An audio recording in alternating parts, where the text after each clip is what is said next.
Hi, I'm Kyle Henchy, the Regional Sales Director at Tag Solutions. Let me tell you a real story about a cyber attack. An employee got an urgent email that looked like it was from the CEO asking them to click a link and respond ASAP. Right away they thought, the CEO is asking me to do something, I better do it. Without thinking twice, they took a minute to respond and later found out that it was part of a phishing scam. Malware was installed on the device, and a hacker got access to the company's entire network and sensitive data, and their systems were shut down until a $300,000 ransom was paid. In any case, unexpectedly coming up with $300,000 hurts. For a small company, it could completely put them out of business, and all of their sensitive data could be sold on the dark web.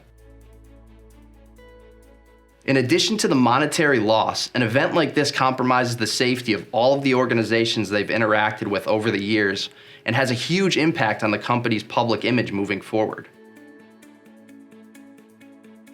At Tag Solutions, our cybersecurity experts know all of the ins and outs when it comes to cybersecurity and how it relates to different companies and verticals. It's what they do every day.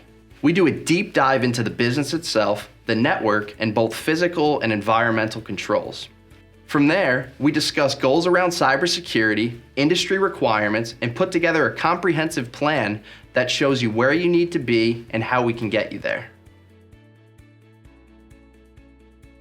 We identify the weak points and fix them, and make sure your employees are trained in recognizing a phishing scam and how they can be avoided in the first place.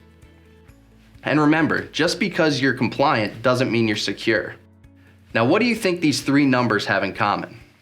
94% of cyber attacks are delivered just like this story mentioned via email.